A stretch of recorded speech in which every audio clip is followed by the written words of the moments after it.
Hi all. മാറ്റത്തിൻ്റെ transformation ജേണിയുടെ മൂന്നാമത്തെ ദിവസം നമ്മൾ ഡിസ്കസ് ചെയ്യുന്നത് നമ്മളെ മൈൻഡിൽ നമ്മൾ ട്രാൻസ്ഫോം ചെയ്യുന്നത് മനസ്സ് ചിന്തകളിലൂടെ നമുക്ക് എങ്ങനെയാണ് ലൈഫിൽ ട്രാൻസ്ഫോർമേഷൻ ഉണ്ടാവുക, ചിന്തകൾ നിങ്ങളെ ലൈഫിനെ എത്രത്തോളം സ്വാധീനിക്കുന്നുണ്ട് എന്നുള്ള കാര്യങ്ങളെക്കുറിച്ചാണ് ഇന്ന് നമ്മൾ പറയുന്നത്. ഓക്കെ, അപ്പം നിങ്ങൾക്കറിയാം നമുക്ക് കോൺഷ്യസ് മൈൻഡ് ഉണ്ട്, സബ് കോൺഷ്യസ് മൈൻഡ് ഉണ്ട്. മൈൻഡ് എന്നുള്ളത് എവിടെ നിങ്ങളൊക്കെ മനസ്സ്? എല്ലാ ക്ലാസ്സിലും ചെറിയ കുട്ടികളോട് സ്കൂളിലൊക്കെ പണ്ടേ മുതൽ ചോദിക്കായിരുന്നല്ലേ. എൻ്റെയൊക്കെ ഓർമ്മയിൽ മോട്ടിവേഷൻ സ്പീക്കേഴ്സ് വരെയായിരുന്നു നമ്മൾ സ്കൂളുകളിൽ ക്ലാസ് എടുക്കാൻ. അപ്പോൾ ചോദിക്കും, മക്കളെ എവിടെയാ മനസ്സ്? അപ്പോൾ ഇവിടെ ഇവിടെ എന്നൊക്കെ പറയുന്ന ഒരു ഓർമ്മയുണ്ട്. അതുപോലെ ഞാൻ നിങ്ങളോട് ചോദിക്കുകയാണ്, മനസ്സ് എന്ന് പറയുന്ന ഒരു അധോ ലോകത്തെക്കുറിച്ച് നിങ്ങൾ കേട്ടിട്ടുണ്ട്? ആ മനസ്സ് നമ്മളെ ശരീരത്തിൽ എവിടെയാണ്, എങ്ങനെയാണ്, അതിൻ്റെ പ്രവർത്തനങ്ങൾ എങ്ങനെയാണ് എന്നുള്ളതിനെക്കുറിച്ചൊക്കെ ഇൻ ഡെപ്തിൽ നിങ്ങൾക്ക് പല ക്ലാസ്സുകളിലൂടെയും ട്രെയിനിങ് ഞാൻ തന്നെ കുറേ പ്രാവശ്യം പറഞ്ഞു തന്നിട്ടുണ്ട് അല്ലേ. അപ്പം നിങ്ങൾക്ക് കുറച്ച് അവയർനെസ് ഉണ്ട്. എന്നാൽ എത്ര പറഞ്ഞാലും എത്ര ഇതിൻ്റെ സീക്രട്ട് മനസ്സിലാക്കി ആരാണോ ഇതിൽ വിജയം കണ്ടെത്തുന്നത് അവൻ ലൈഫിൽ വിജയിച്ചവനാണ്. ഈ ശതകോടീശ്വരന്മാരുടെ ഒരു ലിസ്റ്റ്, നീണ്ട ലിസ്റ്റ് നിങ്ങൾ എടുത്തു നോക്കിക്കേ. ആര് വേണമെങ്കിലും നിങ്ങളൊന്ന് എടുത്തു നോക്കിക്കേ. അവരുടെ ലൈഫിൽ അവർ എന്തോ ഒന്ന് മാറ്റം വരുത്തിയത് കൊണ്ടാണ് അവരുടെ ലൈഫിലും അവരുടെ ബിസിനസ്സിലും ഒക്കെ അവർ സക്സസ് ആയിട്ടുള്ളത്. ആ മാറ്റം വരുത്താൻ ആദ്യം അവർ ചെയ്തത് അവരുടെ ചിന്തകളെ തന്നെയാണ്. ആ ഒരു സീക്രട്ടാണ് മാജിക് എന്ന ബുക്കിലൂടെ റോണ്ട ബേൺ നമുക്ക് പറഞ്ഞു തരുന്നുണ്ട്. സീക്രട്ട് എന്നുള്ള ബുക്കിലൂടെ, മൂവി ഒക്കെ ഈ ലോ ഓഫ് അട്രാക്ഷൻ ഈ ലോകത്ത് ഭയങ്കരമായിട്ട് പന്തലിച്ച് ആളുകളുടെ ഇടയിലേക്ക് ഇൻജെക്ട് ചെയ്യുന്ന ഈ ഒരു സംഭവത്തിനൊക്കെ ബേസിക് ആയിട്ടുള്ള ആ ഒരു കോൺസെപ്റ്റ് എന്ന് പറയുന്നത് നിങ്ങളെ ചിന്തകളാണ്. ബേസിക്കലി നമുക്ക് ആ ഒരു ചിന്തകളിൽ നിന്നാണ് ഏതൊരു ട്രാൻസ്ഫോർമേഷൻ്റെയും തുടക്കം ഉണ്ടാക്കാൻ പറ്റുള്ളൂ. പലപ്പോഴും വാതോരാതെ ഞാൻ തന്നെ പറഞ്ഞിട്ടുണ്ട് നിങ്ങളോട്, ചിന്തകളെ മാറ്റൂ, നിങ്ങളെ ജീവിതം മാറ്റൂ, ജീവിതം ഒന്നും കൂടി റീക്രിയേറ്റ് ചെയ്യുമെന്നൊക്കെ പറയാറുണ്ട്. എങ്ങനെയാണ് നമ്മളെ ചിന്തകളെ ഇപ്പം ഓരോ ഡെയിലി ലൈഫിൽ തന്നെ നമ്മൾ ഭയങ്കരമായിട്ട് ബിസിയാണ്, പല കാര്യങ്ങളെ കൊണ്ട് ബിസിയാണ്. രാവിലെ എഴുന്നേൽക്കുന്നു, നമ്മളെ അന്നത്തെ ഡേക്ക് വേണ്ടിയിട്ടുള്ള ഓരോ നെട്ടോട്ടമാണ്. ഓരോ മനുഷ്യനും ഓരോ സമയത്ത് ഓരോ നെട്ടോട്ടമാണ്. അതിനിടയിൽ ഫാമിലീനെ നോക്കണം, മക്കളെ കാര്യം നോക്കണം, അല്ലെങ്കിൽ ബിസിനസ് നോക്കണം, കരിയർ നോക്കണം, പണമിടപാടുകൾ, ഫിനാൻഷ്യൽ കാര്യങ്ങൾ നോക്കണം, അതിനിടയ്ക്ക് ഹെൽത്ത് ഇഷ്യൂ ഉണ്ടെങ്കിൽ അതിനെ മെയിൻറ്റെയിൻ ചെയ്യണം. ഇതെല്ലാം കൂടെ മനുഷ്യന് 24 അവർ തികയുന്നില്ല സത്യം പറഞ്ഞാൽ. ഒരു 24 മണിക്കൂറിൽ നിങ്ങൾക്ക് ഒരു 6 മണിക്കൂറൂടെ തന്നാലും തികയൂല. അതാണ് മനുഷ്യൻ്റെ ജീവിതം. ഇങ്ങനെ നെട്ടോട്ട് ഓടിക്കൊണ്ടിരിക്കുകയാണ് നമ്മൾ ഓരോ സമയത്തും. എപ്പോഴെങ്കിലും ഞാനൊന്ന് സ്വസ്ഥമായിട്ട് ഇരുന്നാലോ, ഒന്ന് റെസ്റ്റ് എടുക്കാലോ എന്ന് വരെ ചിന്തിച്ചു പോകുന്ന നിമിഷങ്ങൾ പലരുടെയും ലൈഫിൽ ഉണ്ടാവാറുണ്ട്, ഞാൻ കണ്ടിട്ടുള്ളവരെ.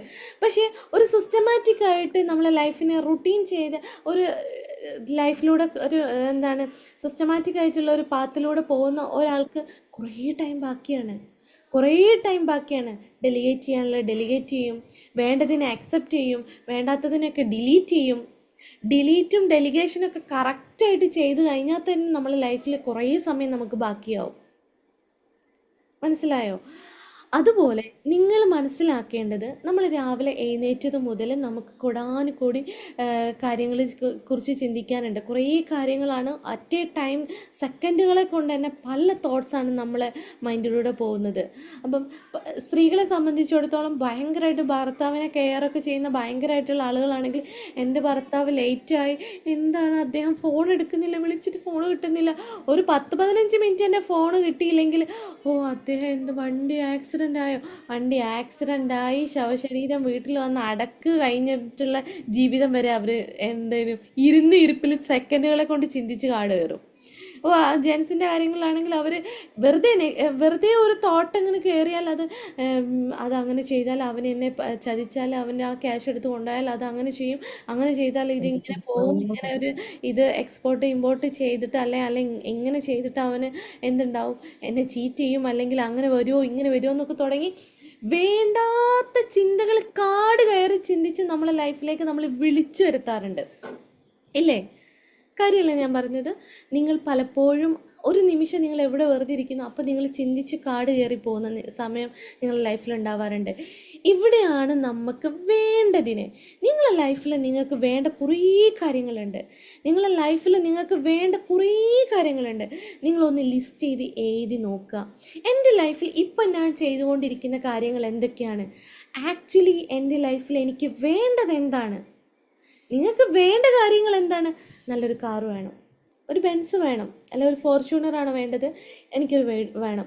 ഇത്ര സ്ക്വയർ ഫീറ്റിന് 3000 സ്ക്വയർ ഫീറ്റിൻ്റെ ഒരു വീട് വേണം, അല്ലെ ഫുൾ ഇൻറ്റീരിയർ ചെയ്തിട്ടുള്ള ഒരു കാര്യം വേണം, അല്ലെ എനിക്ക് 1 CR ഗ്രോത്ത് വരുന്ന, അല്ലെങ്കിൽ എന്താണ് ബ്രേക്ക് ഈവനിൽ പോകുന്ന, അല്ലെങ്കിൽ ഒരു നല്ലൊരു പ്രോഫിറ്റിൽ പോകുന്ന ഒരു കമ്പനി വേണം, അല്ലെ ഒരു ബിസിനസ് വേണം, അല്ലെ നിങ്ങളെ കരിയർ ആണെങ്കിൽ ആ കരിയർ, ഇന്ന കരിയർ എനിക്ക് വേണം, ഇന്ന ലൈഫാണ് എനിക്ക് വേണ്ടത്, ഇന്ന റിലേഷൻഷിപ്പാണ് എനിക്ക് വേണ്ടത് തുടങ്ങിയ കാര്യങ്ങളൊന്ന് ലിസ്റ്റ് ചെയ്യുക. നിങ്ങൾക്ക് ആക്ച്വലി നിങ്ങളുടെ ലൈഫിൽ ഈ ഒരു മരിക്കുന്നതിന് മുമ്പ്, അല്ലെങ്കിൽ ഒരു പർട്ടിക്കുലർ 5 ഇയേഴ്സിൻ്റെ ഉള്ളിൽ, അല്ലെങ്കിൽ ഒരു 3 ഇയേഴ്സിൻ്റെ ഉള്ളിൽ എന്താ നിങ്ങൾക്ക് വേണ്ടതെന്ന് ആലോചിക്കുക, എഴുതി വെക്കുക. നിങ്ങൾക്ക് അതല്ലാത്ത കാര്യം ചിന്തിക്കേണ്ട ആവശ്യമുണ്ടോ? ആക്ച്വലി നിങ്ങൾക്ക് ആ വേണ്ട കാര്യങ്ങളെക്കുറിച്ചല്ലാതെ ബാക്കിയുള്ള കാര്യങ്ങളൊക്കെ ചിന്തിക്കേണ്ട ആവശ്യമുണ്ടോ?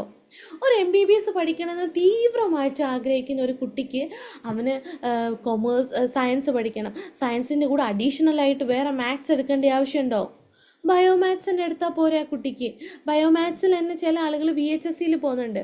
VHSCയിൽ പോയാൽ മതിയല്ലോ ആ കുട്ടിക്ക്. മാത്സ് ഭയങ്കര ടഫുള്ളൊരു കുട്ടി എക്സ്ട്രാ ഇനി മാത്സ് എടുത്ത് കഷ്ടപ്പെട്ട് പഠിക്കേണ്ട ആവശ്യമില്ലല്ലോ. ആ കുട്ടി ഓൾറെഡി സെറ്റാണ് എനിക്ക് MBBSന് പോകണം എന്നുള്ളത്. പിന്നെ MBBS പിന്നെ ഡിഗ്രി, ചില ആളുകൾ ഡിഗ്രി കഴിഞ്ഞിട്ട് MBBSന് പോകുന്നവരുണ്ട്. ഡിഗ്രി കഴിയുമ്പോഴാണ്, അല്ലെങ്കിൽ ഡിഗ്രി എടുത്തിട്ട് പോവാം, അത് കിട്ടാൻ ഭയങ്കര പാടല്ലേ എന്നൊക്കെ ചിന്തിക്കുന്നത്. ഡയറക്റ്റ് എനിക്ക് MBBS ആണ് വേണ്ടതെങ്കിൽ MBBSന് വേണ്ടിയിട്ട് പ്രിപ്പയർ ചെയ്യുന്ന കുട്ടിയായിരിക്കും നേരത്തെ തന്നെ. അല്ലെങ്കിൽ നിങ്ങൾക്ക് ഒരു എന്താണ് എക്സ്പോർട്ട് ഇമ്പോർട്ടിൻ്റെ ഒരു ബിസിനസ്സാണ്, അല്ലെങ്കിൽ എന്തെങ്കിലും ഒരു പ്രോഡക്റ്റ് ഒരു സ്ഥലത്ത് നിന്ന് എടുത്തിട്ട് നിങ്ങൾ ബൾക്കായിട്ട് എടുത്തിട്ട് സെല് ചെയ്യുന്നത് എന്തെങ്കിലും ഒരു ബിസിനസ്സാണെന്ന് വിചാരിക്കും. ആ ബിസിനസ് ചെയ്യേണ്ട അതിനു വേണ്ടി മാത്രം ചിന്തിച്ച് അതിൽ എവിടുന്ന് എടുക്കണം, ഏറ്റവും ലോ കോസ്റ്റിൽ ക്വാളിറ്റിയുള്ള സാധനം എനിക്ക് എവിടുന്ന് കിട്ടും, അങ്ങനെ ബൾക്കായിട്ട് ഞാൻ പർച്ചേസ് ചെയ്താൽ എവിടെയൊക്കെ ഞാൻ ഏതൊക്കെ ഏരിയയിൽ എൻ്റെ ഈ പ്രോഡക്റ്റിന് എന്താ മാർക്കറ്റ് ഉണ്ട്, ആ ഏരിയയിലേക്ക് ഞാൻ എങ്ങനെ സെയിൽ പിടിക്കും, ഇതിനെങ്ങനെ മാർക്കറ്റ് ചെയ്യും, ആളുകളിലേക്ക് എങ്ങനെ അവയർനെസ് കൊടുക്കും തുടങ്ങിയ കാര്യങ്ങളെക്കുറിച്ച് മാത്രം ചിന്തിക്കേണ്ട പകരം അദ്ദേഹം എന്താണ് ആ ട്രെയിനിൽ കയറി കൊണ്ടുവരാൻ പറ്റുമോ, അല്ലെങ്കിൽ ഈ തേങ്ങാക്ക് പൈസ കുറഞ്ഞാൽ, അല്ലെങ്കിൽ തേങ്ങാ കച്ചവടം ചെയ്യാനും കൂടെ നോക്കിയാൽ ഇതിൻ്റെ ഇടയ്ക്ക്, അല്ലെങ്കിൽ അപ്പോൾ ഈ സീസണിൽ അത് ഞാൻ ബൾക്കായിട്ട് ഒരു സമയം എടുത്ത് ഇവിടെ കൊടുത്താൽ പോരെ, അല്ലെങ്കിൽ ഇന്ന കാര്യം കൂടി ചെയ്താലോ, ഇത് ചെയ്യുന്നതിൻ്റെ കൂടെ തന്നെ എനിക്ക് ഈസി ആയിട്ട് ചെയ്യാൻ പറ്റുന്നതാണ്, അവിടെ പോകുമ്പോൾ വേറൊരു മെറ്റീരിയലും കൂടെ പർച്ചേസ് ചെയ്ത് ഇവിടെ കൊടുത്താൽ പോരെ, ഇവർ സെയിൽ ചെയ്തോളൂ അല്ലേ തുടങ്ങിയ വേണ്ടാത്ത ഒരു കാര്യങ്ങളെ കൂടെ നിങ്ങൾ എടുക്കേണ്ട ആവശ്യമില്ല. ഈ ഒരു കാര്യങ്ങളെക്കുറിച്ച് മാത്രം ചിന്തിച്ച് അത് സക്സസ് ആയതിനു ശേഷം മാത്രം അതിലേക്ക് വേറൊന്ന് ആഡ് ഓൺ ചെയ്താൽ മതി. അല്ലാതെ മറ്റുള്ള കാര്യങ്ങളെക്കുറിച്ചൊന്നും ചിന്തിച്ച് കാട് കയറി പോകേണ്ട ആവശ്യം അവിടെ വരുന്നില്ല. അല്ലെങ്കിൽ നിങ്ങൾക്ക് എന്തെങ്കിലും ഭയങ്കരമായിട്ടുള്ള ഒരു ഇഷ്യൂ ആണെങ്കിൽ അതിനെക്കുറിച്ച് ചിന്തിക്കും, അല്ലെ അപ്പുറത്തോൻ്റെ പ്രശ്നം കൂടി തീർക്കാൻ പോകും, അല്ലെ ഇവിടുത്തെ ആളുകളുടെ കൂടെ ഏറ്റെടുക്കാൻ പോകും. ഇങ്ങനെ പല കാര്യങ്ങളിലേക്ക് എൻഗേജ് ആവുന്നതിന് പകരം നിങ്ങൾക്ക് എന്താണോ വേണ്ടത്, ആക്ച്വലി നിങ്ങളുടെ ലൈഫിൽ നിങ്ങൾക്ക് എന്താണോ വേണ്ടത് എന്ന് കറക്റ്റായിട്ട് നിങ്ങൾക്ക് അറിഞ്ഞിട്ടുണ്ടെങ്കിൽ അതിനെക്കുറിച്ച് മാത്രമായിരിക്കണം നിങ്ങളെ ചിന്തകൾ കൊണ്ടുപോകേണ്ടത്. ഡെയിലി നിങ്ങളെ ചിന്തകളെ അങ്ങതിലേക്ക് മാത്രം, എനിക്ക് വേണ്ടത് 1 കോടി ടേൺ ഓവറാണ്, എൻ്റെ കമ്പനിക്ക് 1 CR ടേൺ ഓവറാണ് വേണ്ടത് എങ്കിൽ 1 CR ടേൺ ഓവറിലേക്ക് എത്തണമെങ്കിൽ എൻ്റെ പ്രൊഡക്ഷൻ ഇത്രയാവണം, എൻ്റെ ടീം ഇത്ര കൊണ്ടുവരണം, ഇത്ര സെയിൽസാണ് എനിക്ക് വേണ്ടത്, ഇത്ര കമ്പനീൻ്റെ കാര്യങ്ങളാണ് എനിക്ക് വേണ്ടത്, ഇന്ന കാര്യങ്ങൾ ഇന്ന സ്ഥലത്തു നിന്നാണ് ഞാൻ എടുക്കേണ്ടത് എന്നുള്ള കാര്യമായിരിക്കണം നിങ്ങൾ മനസ്സിലാക്കേണ്ടത്. അങ്ങനെ മനസ്സിലാക്കുമ്പോൾ അതിനെക്കുറിച്ച് മാത്രം ചിന്തിക്കുക, അതിലേക്ക് ഞാൻ എങ്ങനെ ക്വാളിറ്റിയിൽ കൊണ്ടുവരും, ഇതിൽ എൻ്റെ വാല്യൂ ആയിട്ട് കണക്റ്റഡ് ആണോ എന്നുള്ള കാര്യങ്ങളെക്കുറിച്ച് മാത്രം ചിന്തിച്ച് അതിൽ മാത്രം അലൈൻ ചെയ്യുക. അതിൽ നിങ്ങൾ ഫാമിലിക്ക് കൊടുക്കാനും ഹെൽത്തിനും നിങ്ങളെ കരിയറിനും ബാക്കിയുള്ള കാര്യങ്ങൾക്കുള്ള സമയം വേറെ ക്വാളിറ്റി ടൈം, ഫുൾ ടൈം അവർ പറയുന്നതിൻ്റെ ബാക്കിൽ ഇങ്ങനെ പോകാനല്ല. കാരണം നിങ്ങൾക്കൊരു ഗോളുണ്ട്, 3 ഇയർ കൊണ്ട് ഇത്ര കാര്യങ്ങൾ അച്ചീവ് ചെയ്ത് കഴിഞ്ഞാൽ എനിക്ക് ഇന്ന ബെനഫിറ്റ്സ് ഉണ്ട് എന്നുള്ള ബോധ്യം കൂടി നിങ്ങൾക്ക് വേണം കേട്ടോ. കാരണം 3 വർഷം 1 CR പ്രോഫിറ്റ് ഉള്ളൊരു കമ്പനിയാണ് എനിക്ക് കിട്ടുന്നതെങ്കിൽ നിങ്ങളെന്താണ് ഹാപ്പിയാണ്, നിങ്ങളുടെ ലൈഫിൽ നിങ്ങൾ സക്സസ്ഫുള്ളാണ്, നിങ്ങൾ ഹാപ്പിയാണ്, നിങ്ങൾക്ക് ആ അച്ചീവ്മെൻറ്റ് നിങ്ങളത് അച്ചീവ് ചെയ്താൽ നിങ്ങൾക്ക് ഉണ്ടാവുന്ന ഒരു ഹാപ്പിനെസ്, അല്ലെങ്കിൽ നിങ്ങൾക്ക് ഉണ്ടാവുന്ന ബെനഫിറ്റ് എന്താ എന്നുള്ള ഒരു കാര്യം കൂടെ നിങ്ങൾക്ക് ബോധ്യം വേണം. എങ്കിലേ അത് ചെയ്യാനുള്ള ഒരു ത്വര ഉണ്ടാവുള്ളൂ. അല്ലെങ്കിൽ ഇന്ന് 3 കോടി അതെനിക്ക് കിട്ടുമോ, 2 ദിവസം കഴിഞ്ഞാൽ അയ്യടോ അതെനിക്കിപ്പോൾ കിട്ടുമേ എന്നുള്ളത് ആലോചിച്ചിരിക്കും. അതിന് പകരം അതിൻ്റെ ബെനഫിറ്റുകളെക്കുറിച്ച് നിങ്ങൾ ഓർക്കണം. 1 CR ഉള്ള ഒരു പ്രോഫിറ്റ് ആയാൽ 1 CR നിങ്ങളെ സ്വന്തമാണ്. ആ 1 CR കിട്ടിയാൽ എനിക്ക് ഇന്ന കാറ് വാങ്ങാം, അല്ലെങ്കിൽ ഒരു ഫോർച്യൂണർ വാങ്ങാം, എൻ്റെ വീടിൻ്റെ ഇന്ന വർക്കുകളൊക്കെ തീർക്കാം, പിന്നെ എൻ്റെ ലൈഫ് ഹാപ്പിയായി, എനിക്ക് ഡെയിലി ബാലൻസ് എൻ്റെ അക്കൗണ്ടിൽ മെയിൻറ്റെയിൻ ചെയ്യാൻ പറ്റും, പെട്ടെന്നൊരു എമർജൻസി ഫണ്ട് വേണമെങ്കിൽ എടുക്കാൻ പറ്റും, അല്ലെങ്കിൽ എൻ്റെ ഫാമിലീനെ ഇന്ന രീതിയിലൊക്കെ എനിക്ക് കെയർ ചെയ്യാൻ പറ്റും, അവർക്ക് ഇന്ന സാധനങ്ങളൊക്കെ വാങ്ങിക്കൊടുക്കാൻ പറ്റും. എനിക്ക് as A person, as A entrepreneur എന്നുള്ള രീതിയിലേക്ക് എനിക്ക് ഇന്ന കാര്യങ്ങളൊക്കെ വാങ്ങി എൻ്റെ ലൈഫ് രീതി ഇന്ന രീതിയിലൊക്കെ ആയി മാറും എന്നുള്ള സ്വപ്നം കണ്ട് ജീവിക്കുന്ന ഒരു വ്യക്തിയാണെങ്കിൽ തീർച്ചയായിട്ടും കിടന്നുറങ്ങൂല, ഇരുന്ന് വർക്ക് ചെയ്യും. എടാ നിൻ്റെ ഫ്രണ്ട് വിളിക്കുകയാണ്, എടാ നീ എൻ്റെ കൂടെ ഒന്ന് വരുമോടാ, ഇന്ന സ്ഥലത്ത് ഇന്ന ഷോപ്പിൽ ഇന്ന കാര്യത്തിനൊന്ന് പോകാനുണ്ടടാ, ആരുമില്ല, നീ എൻ്റെ കൂടെ ഒന്ന് ഹെൽപ്പിന് വരുമോ എന്ന് ചോദിക്കുമ്പോൾ സോറിടാ എനിക്ക് ഇന്ന കാര്യം ഇന്ന ആവശ്യമുണ്ട് എന്ന് പറഞ്ഞിട്ട് നിങ്ങളെ ആവശ്യങ്ങളിലേക്ക് ഫോക്കസ് ചെയ്യും.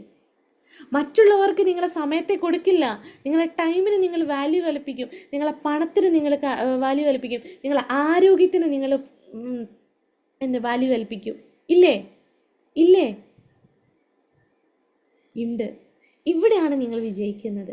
അപ്പോഴാണ് നിങ്ങൾ വിജയിക്കുന്നത്. നിങ്ങളെ ചിന്തകളെ മൊത്തം നിങ്ങൾ ആഗ്രഹിക്കുന്നതിലേക്ക് ഫോക്കസ് കൊടുത്തു. നിങ്ങളെ ചിന്തകളെ മൊത്തം നിങ്ങൾ ആഗ്രഹിക്കുന്നതിലേക്ക് ഫോക്കസ് കൊടുത്തു. ഈ ആഗ്രഹം നിലയ്ക്കാതെ ഇത് നിങ്ങളെ കയ്യിൽ കിട്ടുന്നത് വരെ നിങ്ങൾ വർക്ക് ചെയ്യാൻ നിങ്ങൾ എന്ത് കൊടുത്തു? നിങ്ങളെ തോട്ടിൽ നിങ്ങൾക്കത് അച്ചീവ് ചെയ്ത് കഴിയുമ്പോഴുണ്ടാകുന്ന നിങ്ങളുടെ ലൈഫിനെ നിങ്ങൾ അവിടെ ഫീൽ ചെയ്തു. അത് നിങ്ങളെ ഗോള് അച്ചീവ് ചെയ്ത് കഴിയുമ്പോൾ ഉണ്ടാവുന്ന നിങ്ങളെ ഹാപ്പിനെസ് അതെന്തൊക്കെയാണ് നിങ്ങൾക്കേ അറിയുള്ളൂ. നിങ്ങളെ ഗോള് ഇപ്പം ലിബിനെ കുറിച്ച് പറയാൻ, ലിബിൻ ഒരു ഭയങ്കര ഇൻ്റർനാഷണൽ ഡോഗിൻ്റെ ഒരു ട്രെയിനറാണ്. ആ ഒരു വലിയ ബിസിനസ്സിൽ ആ ഒരു ട്രെയിനിങ് ഫീൽഡിലുള്ള ഒരു വ്യക്തിനെ സംബന്ധിച്ച് ഇനത്തിൽപ്പെട്ട ഡോഗിനെ വേണമെന്നുണ്ടെങ്കിൽ ലിബിനെ തേടി ആളുകൾ വരും. അല്ലെങ്കിൽ എന്തെങ്കിലും ഒരു ഡോഗിന് എന്തെങ്കിലും ഒരു ഇഷ്യൂസ് വരുമ്പോൾ അതിൻ്റെ എക്സ്പേർട്ട് ലിബിനാണ്, ലിബിനെ കണക്ട് ചെയ്താൽ മതി. മണിക്കൂറിനാണ് ലിബിന് ചാർജ്. അതിൻ്റെ ട്രെയിനിങ് കൊടുക്കാൻ ലിബിൻ്റെ അടുത്താണ് വരുന്നത്. ലിബിൻ അതിൽ എക്സ്പേർട്ടാണ്. അത് ആയി കഴിയുമ്പോൾ ലിബിൻ്റെ വാല്യൂ അവിടെ കൂടി. ലിബിൻ ആരായ ഒരു ബ്രാൻഡായി. പിന്നെ ലിബിന് കിട്ടുന്നത് മണിക്കൂറിന് ചാർജ് ആകുമ്പോൾ വെൽത്ത് ഭയങ്കരമായിട്ട് ക്വാണ്ടിറ്റി വെൽത്ത് വന്നു ഇല്ലേ?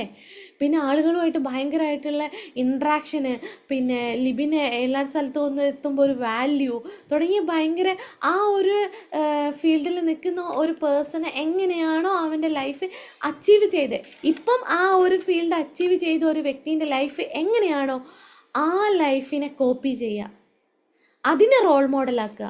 നിങ്ങൾ എവിടെ ഒരു 1 CR ആണ് നിങ്ങൾ ടേൺ ഓവർ എന്ന് വെച്ചാൽ ആ 1 CR ഉള്ള ഒരു ബിസിനസ് ഓണർ, 1 CR ഇയർലി അല്ലെങ്കിൽ ഒരു വർഷം അല്ലെങ്കിൽ 3 വർഷത്തിൽ 1 CR പ്രോഫിറ്റ് ഉള്ള ഒരു കമ്പനീൻ്റെ ഓണർ എങ്ങനെയാണോ അവൻ്റെ ലൈഫിനെ അവൻ മാനേജ് ചെയ്യുന്നത് അത് കോപ്പി ചെയ്യുക. അതിലെ പോസിറ്റീവ് കാര്യങ്ങളെ മാത്രം കോപ്പി ചെയ്യുക. എങ്ങനെയാണോ നിങ്ങളാകാൻ ആഗ്രഹിക്കുന്ന ഒരു വ്യക്തിൻ്റെ ലൈഫ് രീതി, ആ രീതിയിൽ അവരെ പോസിറ്റീവ് മാത്രം. ഇത് റോൾ മോഡലിങ്. ഇങ്ങനെയുള്ള റോൾ മോഡലിങ് നിങ്ങൾ ചിന്തിക്കുക, അത് നിങ്ങൾ അന്വേഷിക്കുക, അതിനെ കണ്ടെത്തുക. എക്സ്ട്രാ എല്ലാ മാസവും എനിക്ക് 20 ലക്ഷം വേണമെന്ന് പറയുന്നുണ്ട്. നിങ്ങൾ വിചാരിച്ചാൽ കിട്ടും. 10 ലക്ഷവും 20 ലക്ഷമൊക്കെ മാസം ഒരു കമ്പനിയിൽ ബിസിനസ് ചെയ്താൽ നിങ്ങൾക്ക് ഉണ്ടാക്കാൻ പറ്റും. ഒരു എംപ്ലോയി ആയാൽ കിട്ടില്ല. ഒരു ബിസിനസ് ചെയ്ത് കഴിയുമ്പോൾ നിങ്ങൾക്കത് കിട്ടും. ചിലപ്പോൾ അത് എക്സ്പോർട്ടോ ഇമ്പോർട്ടോ എന്തെങ്കിലും കാര്യമായിരിക്കാം. അല്ലെങ്കിൽ നിങ്ങൾ ക്വാളിറ്റിയുള്ള നിങ്ങൾ കയ്യിൽ മാത്രമുള്ള ഒരു സർവീസ് നിങ്ങൾ കൊടുക്കുന്നതാവാം. എന്തുമാവാം നിങ്ങൾക്ക് ഉണ്ടാക്കാം. പക്ഷേ അത് നിങ്ങൾ എന്ത് സ്കില്ല് കൊടുത്താലാണ് നിങ്ങൾക്കത് കിട്ടുക? വെറുതെ ഞാനിങ്ങനെ ഇവിടുന്ന് ആലോചിച്ച് അഫോർമേഷനും ലോ ഓഫ് അട്രാക്ഷനും പ്രാക്ടീസ് ചെയ്താലല്ല. ഇവിടെ ആക്ഷൻ. നിങ്ങളുടെ കയ്യിൽ മാസം ഒരു 20 ലക്ഷം നിങ്ങൾക്ക് ഒരാൾ തരണം. ഞാൻ നിങ്ങൾക്ക് മാസം 20 ലക്ഷം തരണം എന്ന് വിചാരിക്കുക. നിങ്ങളുടെ കയ്യിലുള്ള എന്ത് സ്കില്ലാണ് 100% എനിക്ക് സമർപ്പിക്കുന്നത്? നിങ്ങളുടെ കയ്യിലുള്ള എന്ത് സ്കില്ലാണ് 100% എനിക്ക് സമർപ്പിക്കുന്നത് എങ്കിൽ ഞാൻ നിങ്ങൾക്ക് 20 ലക്ഷം തരാം. നിങ്ങളെ കയ്യിലുള്ള സാധനത്തിന് 100% ക്വാളിറ്റിയിൽ നിങ്ങൾ സമർപ്പിച്ചോ, നിങ്ങൾ ആഗ്രഹിക്കുന്ന എമൗണ്ട് നിങ്ങൾക്ക് കിട്ടും. അത് ക്വാളിറ്റിയിൽ വേണ്ടതാണെന്ന് മനസ്സിലാക്കി വേണ്ട ആളുകളിലേക്ക് വേണ്ട വിധം നിങ്ങൾ എത്തിച്ചാൽ നിങ്ങൾക്ക് കിട്ടും. കാരണം അത് നിങ്ങളെ കയ്യിൽ മാത്രമേ ഉള്ളൂ. ഈ ലോകത്ത് ക്രിയേറ്റർ ഓരോ മനുഷ്യനെയും ക്രിയേറ്റ് ചെയ്തിട്ടുണ്ടെങ്കിൽ അവർക്കൊക്കെ ഒരു സ്പെഷ്യലായിട്ടുള്ള സ്കില്ല് കൊടുത്തിട്ടുണ്ട്. അവർക്ക് എല്ലാവർക്കും നല്ല കഴിവുകൾ കൊടുത്തിട്ടുണ്ട്. ഇതിനൊക്കെ ഉറക്കി കിടത്തുന്ന നമ്മളാണ് പൊട്ടന്മാർ. നമ്മൾ ആണ് പൊട്ടന്മാർ. ഇതിനൊക്കെ ഒന്ന് ഉണർത്തിയിട്ട് വേണ്ടതിനെ ആലോചിച്ച് അതിലേക്ക് ഫോക്കസ് ചെയ്ത് അതിന് വേണ്ടിയിട്ടുള്ള കാര്യങ്ങളെ ഒന്ന് ആലോചിച്ചേ നിങ്ങൾക്ക് ലൈഫിൽ സക്സസ് ആവാൻ പറ്റും. നിങ്ങൾക്ക് വേണ്ടതിനെ അല്ല നിങ്ങൾ ചിന്തിക്കുന്നത്. അപ്പുറത്തെ വീട്ടിൻ്റെ ചേച്ചീൻ്റെ മാങ്ങ പഴുത്തോ, ചക്ക ഇടാൻ ആൾ വരുന്നുണ്ടോ, തേങ്ങ പറിക്കാൻ ഇന്ന് എന്താ പറമ്പിൽ ആൾ വരാത്തെ, അതുപോലെ തന്നെ അവൻ്റെ കമ്പനി ഉഷാറാണോ, ഇവന് ഇന്ന കാര്യങ്ങൾ ചെയ്തിട്ടില്ലല്ലോ, ഇന്ന് അവൻ വേലയ്ക്ക് പോയില്ലല്ലോ, തുടങ്ങിയ കാര്യങ്ങളാണ് നിങ്ങൾ അന്വേഷിക്കുന്നത്. ഇതിന് പകരം നിങ്ങൾക്ക് വേണ്ടതിനെ മാത്രം അന്വേഷിച്ച് നിങ്ങൾക്ക് വേണ്ട ലൈഫിനെ മാത്രം നിങ്ങൾ ക്രിയേറ്റ് ചെയ്യാൻ വില്ലിങ് ആയാൽ നിങ്ങളെ ലൈഫ് സക്സസ് ആയി. അവിടെയാണ് നിങ്ങളെ ലൈഫ് സക്സസ് ആവുന്നത്. ആ സക്സസ് ഉള്ള ലൈഫിനെയാണ് നിങ്ങൾ സ്വപ്നം കാണേണ്ടത്. ആ സക്സസ് ആയി നിൽക്കുന്ന നിങ്ങളെ ഇന്ന് നിങ്ങൾ സ്വപ്നം കണ്ടു തുടങ്ങണം. ആ സക്സസ് ആയി നിൽക്കുന്ന നിങ്ങൾ എങ്ങനെയാണ് നിങ്ങളെ ലൈഫിനെ കൊണ്ടുപോകുന്നത് ഇന്ന് മുതൽ നിങ്ങൾ സ്വപ്നം കണ്ടു തുടങ്ങണം. അവിടെയാണ് നിങ്ങൾ വിജയിക്കുന്നത്. നിങ്ങളെ വിജയം അവിടെയാണ്. മനസ്സിലാക്കുക, ജീവിതത്തെ മനസ്സിലാക്കുക. ചിന്തകളിലൂടെ നിങ്ങളെ ലൈഫിനെ ട്രാൻസ്ഫോം ചെയ്യാൻ പറ്റും. വേണ്ടതിനെ ചിന്തിക്കുക. നിങ്ങൾക്ക് ആവശ്യമുള്ള ചിന്തകളല്ലാതെ വേറെ ഒരു ചിന്തയും ചിന്തിക്കാൻ പോവണ്ട. നിങ്ങൾക്ക് ലൈഫിലൊരു ട്രാൻസ്ഫോർമേഷൻ മാറ്റം കൊണ്ടുവരണോ, ബാക്കിയുള്ള എല്ലാ ചിന്തകളോടും ലെറ്റ് ഇറ്റ് ഗോ, ഇതെനിക്ക് ആവശ്യമില്ലാത്തതാണ് എന്ന് പറയാം. തലേദിവസം നമുക്ക് ഞാൻ പറഞ്ഞു നിങ്ങളോട് ഒരു 1 ഇയർ ഗോളാണ് നിങ്ങൾ സെറ്റ് ചെയ്യുന്നത്, അല്ലെ ഒരു 3 വർഷം കൊണ്ട് ഒരു 1 CR, അല്ലെങ്കിൽ ഒരു 1 ഇയർ കൊണ്ട് 1 CR, എങ്ങനെയാണോ നിങ്ങൾക്ക് വേണ്ടത്. ഞാൻ എക്സാമ്പിൾ പറയാണ്. അങ്ങനെയാണ് നിങ്ങൾ ഗോൾ സെറ്റ് ചെയ്തത് എങ്കിൽ, നിങ്ങളെ കമ്പനീൻ്റെ പ്രോഫിറ്റ് അങ്ങനെയാണ് നിങ്ങൾ സെറ്റ് ചെയ്തെങ്കിൽ, നിങ്ങൾ അതിലേക്ക് വേണ്ടി എന്തൊക്കെ, ഇപ്പോൾ 3 ഇയർ ആണെങ്കിൽ അതിനെന്ത് ചെയ്യുക, ഓരോ 3 വർഷത്തിലും ഓരോ ഇയറിനെ ഡിവൈഡ് ചെയ്യുക. ആ ഇയറിനെ ഡിവൈഡ് ചെയ്ത് അതിനെ മന്ത്ലി ഡിവൈഡ് ചെയ്യുക. ആ മന്ത്ലി ഡിവൈഡ് ചെയ്തതിനെ ഡേ ആയിട്ട് ഡിവൈഡ് ചെയ്യുക. ചെറിയ ചെറിയ സ്റ്റെപ്പ് എടുത്താൽ മതി, വലിയ വിജയം ഉണ്ടാവും. ഇന്നത്തെ ക്ലാസ്സിൽ ഞാൻ പറഞ്ഞതാണ് നിങ്ങളോട്. ചെറിയ ചെറിയ സ്റ്റെപ്പ് എടുത്താൽ മതി, വലിയ വിജയം നിങ്ങൾക്ക് നേടിയെടുക്കാൻ പറ്റും. പക്ഷേ ഇന്ന് നിങ്ങൾ ആ ചെറുതെടുത്താലേ നാളെ ആ വലിയ വിജയം ഉണ്ടാവുള്ളൂ. ഒറ്റയടിക്ക് ഒരു ദിവസം കൊണ്ട് ഒരാൾക്ക് ഒരു മലയും മറിച്ചിടാൻ പറ്റില്ല. പക്ഷേ ചെറിയ ചെറിയ രീതിയിൽ ആ മലേനെ ഇങ്ങനെ തിരിച്ച് കൊണ്ടുപോകുമ്പോൾ അതിനെ നിങ്ങൾക്ക് തിരിച്ചിടാൻ പറ്റും. ഒറ്റ ദിവസം കൊണ്ട് ഇന്ന് തന്നെ ഇതിൻ്റെ ആ നേരം വെളുക്കും രാത്രി പുലരുമ്പോഴത്തേനും ഇത് മറിച്ചിടണമെന്ന് പറഞ്ഞാൽ കഴിയില്ല. പക്ഷേ അതിനെന്തെങ്കിലും മിറാക്കിൾസ് ഒക്കെ കൊണ്ടുവരേണ്ടി വരും. നിങ്ങളെ ലൈഫിലെ മിറാക്കിൾസ് ക്രിയേറ്റ് ചെയ്യുന്നത് നിങ്ങളെ ചിന്തകളിലൂടെയും നിങ്ങളെ ആക്ഷനിലൂടെയാണ്. നിങ്ങൾക്ക് വേണ്ടതിനെ കറക്റ്റായിട്ട് പ്ലാൻ ചെയ്ത് ആക്ട് ചെയ്തോ, അതിൻ്റെ ചിന്ത കൊടുത്തു നോക്കിക്കേ, ലൈഫ് സക്സസ് ആയി. ഇത്രേ ഉള്ളൂ. സിമ്പിൾ സീക്രട്ടാണ്. എല്ലാത്തിൻ്റെ ബേസിക് ആധാരമായിട്ടുള്ളത് ഒറ്റ വാക്കിൽ ഞാൻ പറഞ്ഞു തന്നതാണ്. ഇനി പ്ലാൻ ചെയ്യുന്നത് എങ്ങനെയാണെന്ന് ചോദിച്ചില്ലേ, കറക്റ്റായിട്ട് ഒരു ഡേനെ നിങ്ങൾ പ്രൊഡക്റ്റീവായിട്ട് നിങ്ങൾ യൂസ് ചെയ്യുക. നിങ്ങൾക്ക് വേണ്ട കാര്യങ്ങളെ മാത്രം ചെറിയ ചെറിയ ചെറിയ സ്റ്റെപ്സ് എടുത്തിട്ട് പോവുക. തലേന്ന് രാത്രി കിടന്നിറങ്ങുന്നതിന് മുന്നേ തീരുമാനിക്കണം, നാളെ എൻ്റെ ലൈഫിനെ നെക്സ്റ്റ് ലെവലിലേക്ക്, എൻ്റെ ഗോളിലേക്ക് വേണ്ടിയിട്ടുള്ള 3 കാര്യമാണ് ഞാൻ ചെയ്യാന്ന്. 3 കാര്യം ചെയ്തോ. മെയിനായിട്ടുള്ള 3 കാര്യം. ഇന്ന് ചെയ്യുന്നതായിരിക്കരുത് നാളെ ചെയ്യുന്നത്. നാളെ പുതിയ 3 കാര്യമായിരിക്കണം. നിങ്ങൾ ഗോളിലേക്ക് വേണ്ടിയിട്ടുള്ള ഇന്ന് 3 കാര്യം ചെയ്തിട്ടുണ്ടെങ്കിൽ നാളെ പുതിയ 3 കാര്യമായിരിക്കണം. ഇന്നത്തേതും കൂടെ ചെയ്യണം. ഇന്നത്തും ചിലപ്പോൾ കണ്ടിന്യൂ ചെയ്ത് പോകേണ്ടതാണെങ്കിൽ കണ്ടിന്യൂ ചെയ്ത് പോകണം. എക്സ്ട്രാ 3 കൂടെ എടുക്കണം. അങ്ങനെ ചെറിയ ചെറിയ സ്റ്റെപ്പ് എടുത്ത് നോക്കിക്കേ, നിങ്ങളെ ജീവിതം വിജയിക്കും. ഒറ്റയടിക്കൊന്നും ഒരാളും മല മറിച്ചിടാൻ പോകുന്നില്ല. ചെറിയ ചെറിയ ആക്ഷനിലൂടെ. ഇനി രാത്രി പ്ലാൻ ചെയ്യാൻ പറ്റിയില്ലെങ്കിലും ആ ഡേനെ നന്ദി സ്മരിച്ചുകൊണ്ട് വേണം നിങ്ങൾ കിടന്നുറങ്ങാൻ. രാവിലെ നേരത്തെ എഴുന്നേൽക്കുക. രാവിലെ ഒരു പീസ്ഫുള്ളായിട്ടൊന്ന് മെഡിറ്റേറ്റ് ചെയ്യാൻ അറിയാത്ത ആളുകളാണെങ്കിൽ സൈലൻ്റ് ആയിട്ടൊന്ന് കുറച്ച് നേരം ഇരുന്നിട്ട് മനസ്സിൽ മുഴുവൻ നന്ദി നിറയ്ക്കുക. ഈ ലോകത്ത് നിങ്ങളെ ക്രിയേറ്റ് ചെയ്ത നിങ്ങളെ ദൈവത്തിനോടും പ്രപഞ്ചത്തിനോടും നിങ്ങളെ കൂടെയുള്ള എല്ലാവരോടും നന്ദി പറയാം. നിങ്ങളെ ജീവിതത്തിൽ നിങ്ങൾ അനുഭവിച്ച എല്ലാ സന്തോഷ നിമിഷങ്ങളെ മാത്രം ഓർത്തിട്ട്, നിങ്ങൾക്ക് ചെറിയൊരു സൂചി കിട്ടിയതാണെങ്കിലും അതിനോർത്ത് നന്ദി പറയുക. എന്നിട്ട് നിങ്ങൾ ആ ഡേനെ പ്ലാൻ ചെയ്യുക. രാത്രി പ്ലാൻ ചെയ്യാൻ പറ്റാത്തവർ രാത്രി പ്ലാൻ ചെയ്ത് കഴിഞ്ഞാൽ നല്ലോണം ഇതുപോലെ നന്ദി പറഞ്ഞ് കിടന്നുറങ്ങുക. എഴുന്നേൽക്കുന്നതിൻ്റെ അരമണിക്കൂർ മുമ്പേയും ഉറങ്ങുന്നതിൻ്റെ അരമണിക്കൂർ മുമ്പേയും എഴുന്നേറ്റിട്ട് അരമണിക്കൂർ മുമ്പേയും ഭയങ്കര പവർഫുള്ളാണ്. ആ സമയത്താണ് നിങ്ങൾക്ക് നിങ്ങളെ ലൈഫിനെ അലൈൻ ചെയ്യാനുള്ള ഒരു ടൈം. അതിനാണ് നമ്മൾ ഇന്ന് രാവിലെ മെഡിറ്റേഷനൊക്കെ തരുന്നത് തന്നെ. മനസ്സിലായോ? ഓക്കെ. അപ്പോൾ thank you all, thank you so much. നിങ്ങൾക്ക് ഡൗട്ട് ചോദിക്കാനുള്ളൊരു സമയമാണ്. പിന്നെ ഈ ആദ്യമായിട്ട് എൻ്റെ ക്ലാസ് വീഡിയോ കേൾക്കുന്നവർക്ക് എന്നും ഇതുപോലെ നമ്മൾ കമ്മ്യൂണിറ്റിയിൽ വന്ന് കമ്മ്യൂണിറ്റിയിൽ ഗ്രൂപ്പ് ക്ലാസ് കാര്യങ്ങളൊക്കെ കൊടുക്കുന്നത് നിങ്ങൾക്ക് അറിയണമെങ്കിൽ നമ്മളെ കമ്മ്യൂണിറ്റിയിൽ ജോയിൻ ചെയ്യണം. അതിൽ നിങ്ങൾക്ക് കമ്മ്യൂണിറ്റിയിൽ നിന്നും ലിങ്ക് വഴി നിങ്ങൾക്ക് ഇതുപോലുള്ള എല്ലാ ക്ലാസ്സുകളും ട്രാൻസ്ഫോർമേഷൻ ആവശ്യമായ എല്ലാ ക്ലാസ്സുകളും കേൾക്കാം. ഓക്കെ. അപ്പോൾ thank you all, thank you so much.